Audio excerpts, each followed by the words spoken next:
El Cessna 140 es un avión ligero de aviación general de un solo motor, biplaza y con tren de aterrizaje convencional, que se produjo por primera vez en 1946. Fue uno de los aviones ligeros más vendidos en Estados Unidos durante el periodo de la posguerra de la Segunda Guerra Mundial. Su popularidad fue tal que para el 2020 la Administración Federal de Aviación mantenía registrados más de 2.500 aviones del total de 8.000 que fueron vendidos durante el periodo de 1946 a 1951.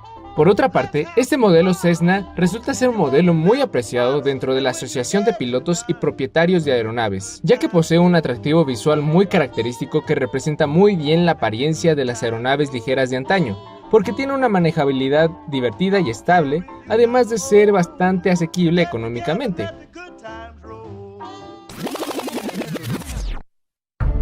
Cuando se construye un avión, es indispensable tener todo calculado y bien medido antes de ponerlo en vuelo.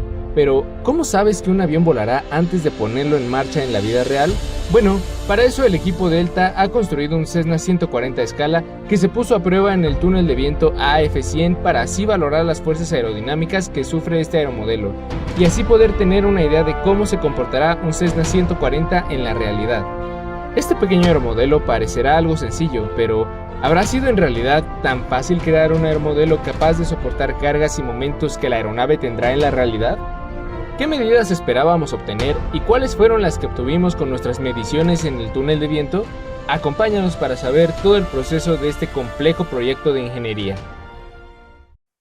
Para empezar, la elaboración de un aeromodelo no es tarea fácil. Se debe tener en claro hacia dónde va dirigido nuestro proyecto, ya que sin un objetivo fijo, los resultados y el rumbo del proyecto pueden tener una desviación considerable y ser inútiles para la realización de un prototipo a escala, o peor, una tragedia. El objetivo de este proyecto es simple, bueno, al menos eso parece. Necesitamos diseñar y manufacturar un aeromodelo de una aeronave real, lo tenemos que hacer a escala para poder meterlo en un túnel de viento, el AF100, y este aeromodelo tiene que tener el comportamiento similar o casi igual a lo que tendría una aeronave real. Por ejemplo, en nuestro caso el Cessna 140, necesitamos tener el mismo comportamiento que tendría esta aeronave en la vida real, las mismas fuerzas aerodinámicas que tendría nuestro aeromodelo. Antes de desarrollar todo el aeromodelo para poder probarlo en el túnel de viento AF100, se necesitó de un arduo trabajo de investigación, en el cual se valoró la mejor opción de aeronave a usar para su fabricación a escala. Para la justificación de la selección de la aeronave, se tuvo que llevar a cabo un proceso y parte de este proceso fue considerar requerimientos del cliente y algunos otros criterios que nosotros como equipo consideramos. Uno de los requerimientos del cliente más importantes fueron las dimensiones límites que tiene que tener la aeronave, ya que se va a introducir en un túnel de viento y dicho túnel de viento tiene dimensiones en su cámara de pruebas, las cuales tiene que coincidir con la aeronave. Otra limitación o condición que tuvimos que considerar fue la velocidad máxima de operación del túnel de viento, que en este caso es de 36 metros sobre segundo. Y nosotros como equipo nos centramos específicamente a buscar propuestas de aeronaves que operaran en régimen subsónico. Posteriormente lo que se hizo como equipo fue una lluvia de ideas en la cual, aquí el equipo ya había tomado en cuenta que debíamos proponer aeronaves subsónicas.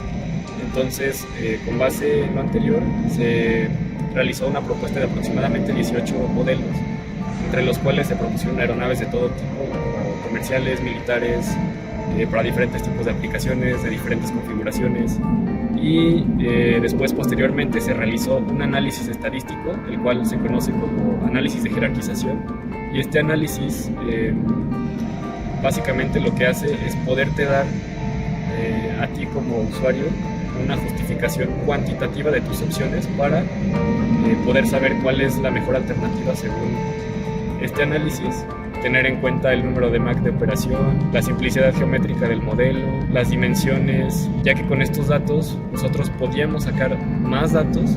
A partir de eso, pues, poder ponderar cada uno de esos factores y con base en cuál aeronave tuviera mejor calificación en dichos factores, es que el análisis por cálculos y operaciones matemáticas nos iba a arrojar un resultado cuantitativo por el cual nosotros podríamos basarnos para poder elegir la mejor alternativa. El análisis arrojó que la aeronave, entre las propuestas que teníamos, la mejor alternativa era el Cessna 140, y cuidamos que en dicha aeronave tuviéramos acceso a los datos de performance, tuviéramos acceso a modelos CAD y a planos generales. También tomamos en cuenta que la aeronave fuera ligera, geométricamente simple, no tuviéramos problema nosotros a la hora de realizar el modelo y la manufactura o el ensamble, que pudimos aproximar dicho modelo como si tuviera ala rectangular, y esto nos facilitaría mucho los cálculos en cuestión de la cuerda aerodinámica media. El túnel de viento AF100 cuenta con una cámara de pruebas en la cual se probará el aeromodelo para determinar sus fuerzas aerodinámicas. Es por esto por lo que la realización del aeromodelo tenía que ser meticuloso. Para empezar, se partió de tener unas medidas estándar para que el modelo cupiera en el túnel de viento que se iba a utilizar. Estas son una envergadura máxima de 26.5 centímetros y una longitud de fuselaje en penaje de 25 centímetros. Y hay que hacer la aclaración de que el túnel de viento tiene una velocidad máxima de 36 metros sobre segundo. Una vez teniendo todos los parámetros anteriormente mencionados, estamos listos para empezar a manufacturar el aeromodelo. Pero antes de saber cómo se harán las piezas, es indispensable saber qué material se va a usar para la realización de cada componente. La elección de los materiales para usar en este aeromodelo se hizo de manera un poco empírica, porque para poder realizar una aeronave real se necesitan de mucho dinero y los componentes y materiales son muy difíciles de encontrar. Entonces, más que nada lo que se hizo es basarnos en los aeromodelos que se usan en aviones de radiocontrol y usar esos materiales para ponerlos en nuestro aeromodelo. ¿Qué materiales son estos? Por ejemplo, la madera balsa, la madera contrachapada, el monocote para el recubrimiento de la aeronave, por ejemplo también la fibra de carbono y otros componentes que también se usan para el aeromodelismo. ¿Qué pasa también? Que no tenemos en la universidad, o al menos en nuestros conocimientos, no se tienen las habilidades necesarias para poder manufacturar con materiales como lo son la fibra de carbono. Es por esto que, aunque a veces en los aeromodelos se use fibra de carbono, nosotros también decidimos quitar materiales como fibra de carbono, como aluminio, como etcétera, del proceso de manufactura, para así poder simplificar todo el proceso y no tener que batallar para conseguir los materiales, y aparte para arriesgarnos a echarlos a perder si no sabíamos usar las herramientas para maquinarlas. Teniendo listos el modelo y los materiales seleccionados para la elaboración del Cessna 140, fue indispensable establecer un plan de manufactura para que este pudiera ser llevado a cabo en la realidad. Esto tomando en cuenta los procesos de manufactura con los que cuenta la Universidad Aeronáutica en Querétaro. Primero se seleccionó qué proceso de manufactura se utilizaría para cada componente del aeromodelo. En este caso se decidió que para las cuadernas, el empenaje y las costillas se utilizaría el cortado láser, mientras que para el larguero sería el fresado convencional. En el caso del cortado láser, primero se generaron los planos en formato de XF de cada uno de los componentes, y estos planos fueron ingresados a la máquina para cortarlos. Finalmente, una vez ya obtenidas las piezas, estas se ensamblaron, y una vez ya ensambladas se utilizó un sistema de sujeción de ligas para evitar la rotación del fuselaje con respecto al ala. Después esta estructura fue recubierta con madera balsa, y finalizando así la manufactura del aeromodelo. El uso constante o eventual de un componente requiere que se dé un mantenimiento a este para evitar así que se dañe con el uso o que algún imperfecto ocasione una catástrofe. Es así como para mantener íntegros los resultados que se obtengan con el aeromodelo, se necesita tener un estricto plan de mantenimiento para preservar su confiabilidad.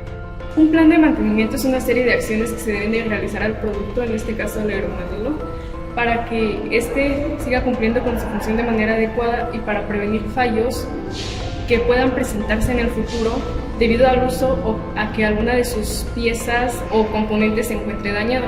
En nuestro plan de mantenimiento está establecido que se debe de realizar una inspección visual y de tacto al aeromodelo antes y después de cada prueba que se le realice. Además de que se tiene un formato en donde se mencionan las posibles fallas o detalles que puede tener el aeromodelo debido al uso en cada uno de sus componentes, así como la forma en la que estas pueden ser solventadas y o prevenidas y el mantenimiento que se les brindará. Por ejemplo, para las cuadernas del fuselaje se tiene que una posible falla es su desalineación de estas con respecto al centro ideal de la cuaderna, y una forma de solventarlo es realizar un ajuste manual y visual de estas, verificando que se encuentren alineadas adecuadamente. En un trabajo de ingeniería, los costos de fabricación son elevados, sobre todo en la aeronáutica debido a que los costos de materiales y componentes son extremadamente altos.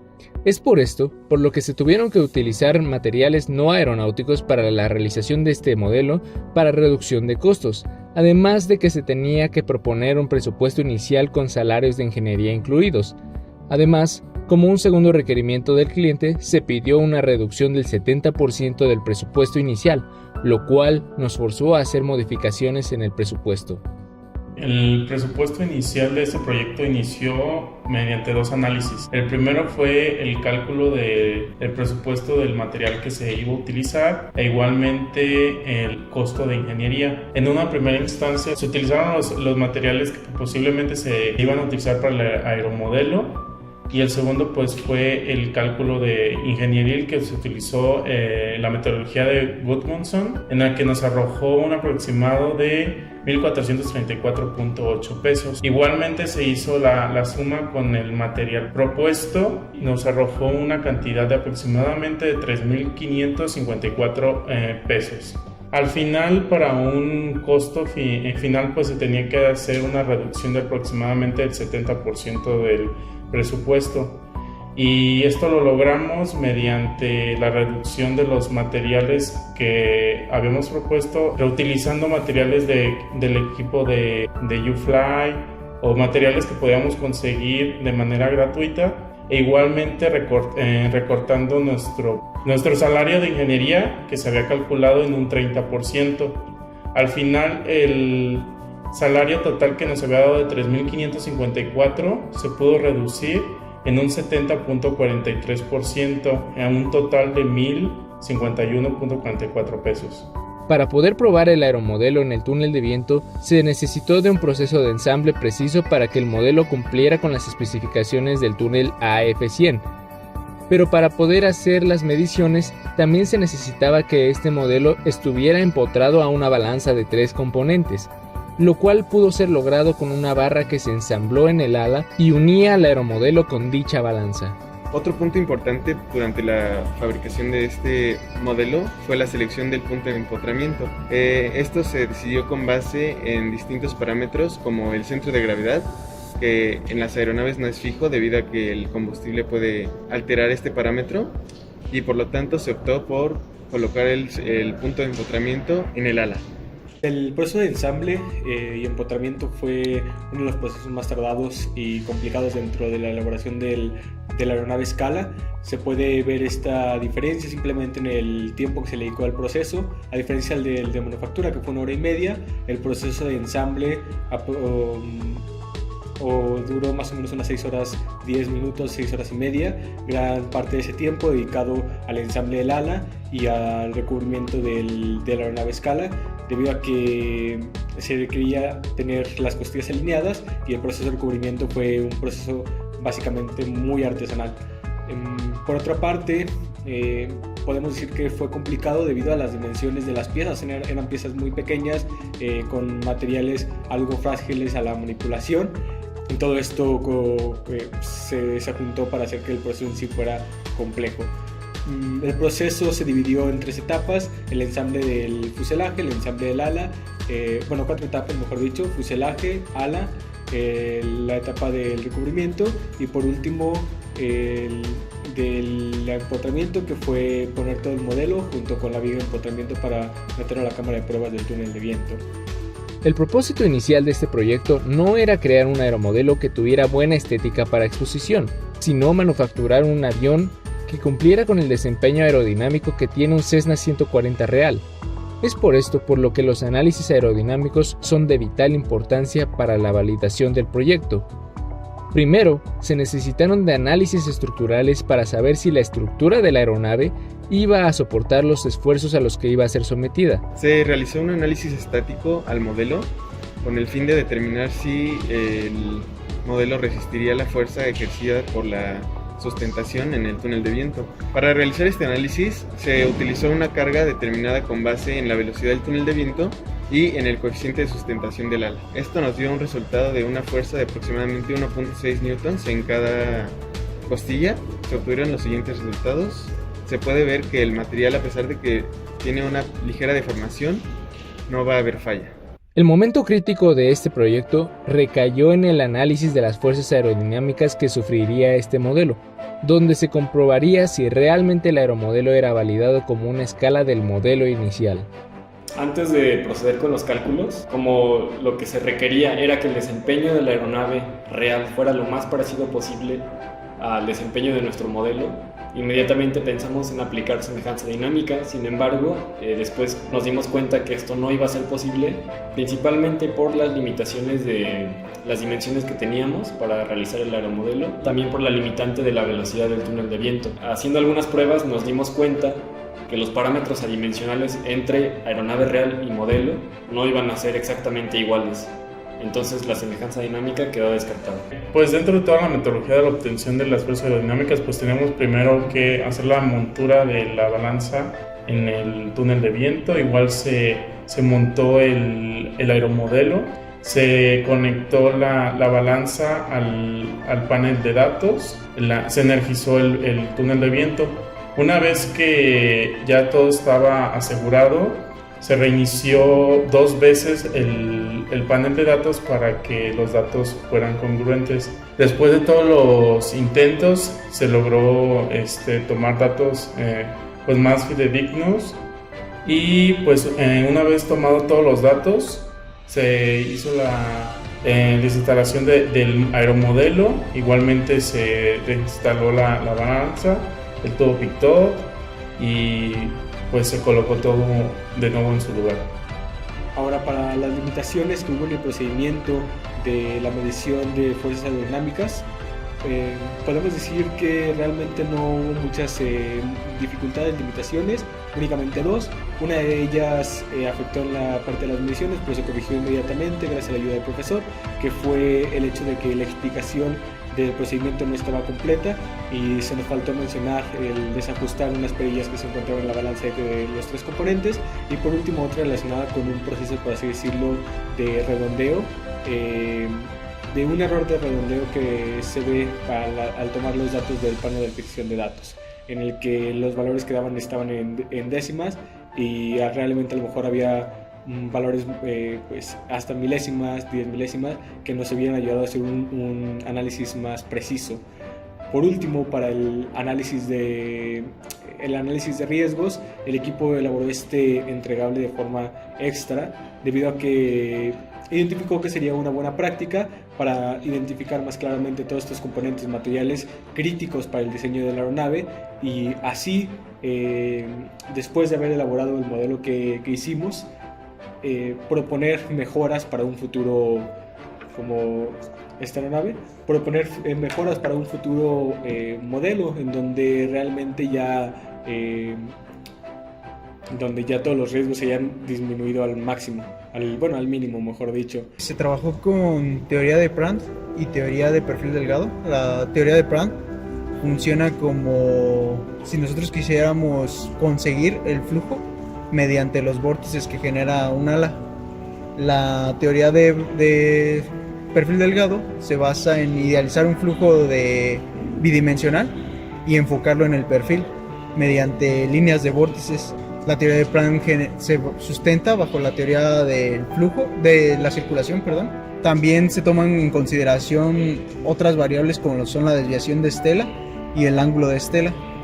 Y en general podríamos decir que si hay una desviación de estela, también va a haber un arrastre inducido. Las ecuaciones fundamentales que se utilizaron para TPD vienen las ecuaciones de línea de curvatura media para el NACA de 4 dígitos. Estas ecuaciones pueden variar dependiendo del tipo de perfil que sea. También están las ecuaciones de circulación de curvatura del vórtice, está en la ecuación general del TPD, de teoría del perfil delgado. Los coeficientes que se utilizan para sacar ecuaciones de levantamiento, ecuaciones de coeficiente de levantamiento, ecuación de momento aerodinámico en el borde de ataque y ecuación de momento aerodinámico en la cuerda, al cuarto de la cuerda. Por otro lado, las ecuaciones fundamentales de la teoría de Prandtl se basan en desviación de estela, ángulo de desviación de estela. También está el levantamiento, arrastre inducido, y también podemos sacar tanto el coeficiente de levantamiento como el coeficiente de arrastre inducido. Bueno, si concentramos nuestro análisis en la teoría de perfil delgado, nosotros al hacer todo el procedimiento matemático podemos llegar a ecuaciones más simplificadas de coeficiente de levantamiento y coeficiente de momento aerodinámico. Estas reducciones nos permiten graficar la curva de levantamiento en el caso del coeficiente de levantamiento y la curva del momento aerodinámico en el caso del momento aerodinámico. Para Prandtl también es posible sacar estas gráficas. Se utilizó un programa que nos facilitó el profe, un programa de MATLAB. Basados en esto podemos sacar las mismas gráficas que sacamos con TPD, incluyendo ahora la gráfica de eficiencia aerodinámica. Ahora, para analizar los resultados de las fuerzas aerodinámicas, se compararon tanto los experimentales como las teorías analíticas, y en general podemos determinar que la variación entre nuestros resultados experimentales y nuestras teorías analíticas es como de un 15%, 10% más o menos, por ciertos aspectos como vibraciones en el caso de la experimentación, u movimientos indeseados que se pudieron haber generado durante la experimentación. Las gráficas nos muestran en lo analítico, en la base analítica, nos muestran curvas bastante idealizadas. En cambio, la experimental nos muestran la variación de esos defectos, se podría decir, como ya lo dije, vibraciones, movimientos indeseados o algún otro aspecto que se tenga que analizar. La realización de este proyecto ha abierto varias puertas de aprendizaje sobre cómo es el trabajo en ingeniería, ya que para poder manufacturar un avión es necesario e indispensable cada paso del proceso, desde la planificación hasta el proceso de fabricación, para poder evitar imperfectos que puedan causar accidentes futuros de las aeronaves. Se han aprendido varias cosas acerca del aeromodelismo, desde el proceso en el que se adapta una superficie de un avión en tamaño real a una escala, los materiales que se pueden usar y los procesos de manufactura ideales no solo para un componente, sino para un material relativamente sensible o no tan resistente como es la madera balsa. Se han adquirido varios conocimientos también del cálculo de fuerzas aerodinámicas y de esfuerzos estructurales que tiene un ala de un Cessna 140 a escala. Se podría decir que este proyecto se trató de una cosa: adaptación. Esta palabra es por diversas razones, desde el proceso de adaptarse a un ritmo de trabajo más estricto, como el tener que adaptar todos los parámetros conocidos de una aeronave a un aeromodelo, y a partir de ahí poder hacer analogías para los cálculos del aeromodelo, así como tener que adaptarse a ciertos métodos de manufactura específicos dependiendo de lo que se contaba en la UNAC. Finalmente, el equipo queda satisfecho por el buen trabajo que se logró y también por el llevar a cabo el aeromodelo de forma efectiva. También se pudieron conseguir los cálculos deseados del comportamiento de nuestros aeromodelos y sus fuerzas aerodinámicas, y así pudimos validar todo el trabajo de un cuatrimestre entero.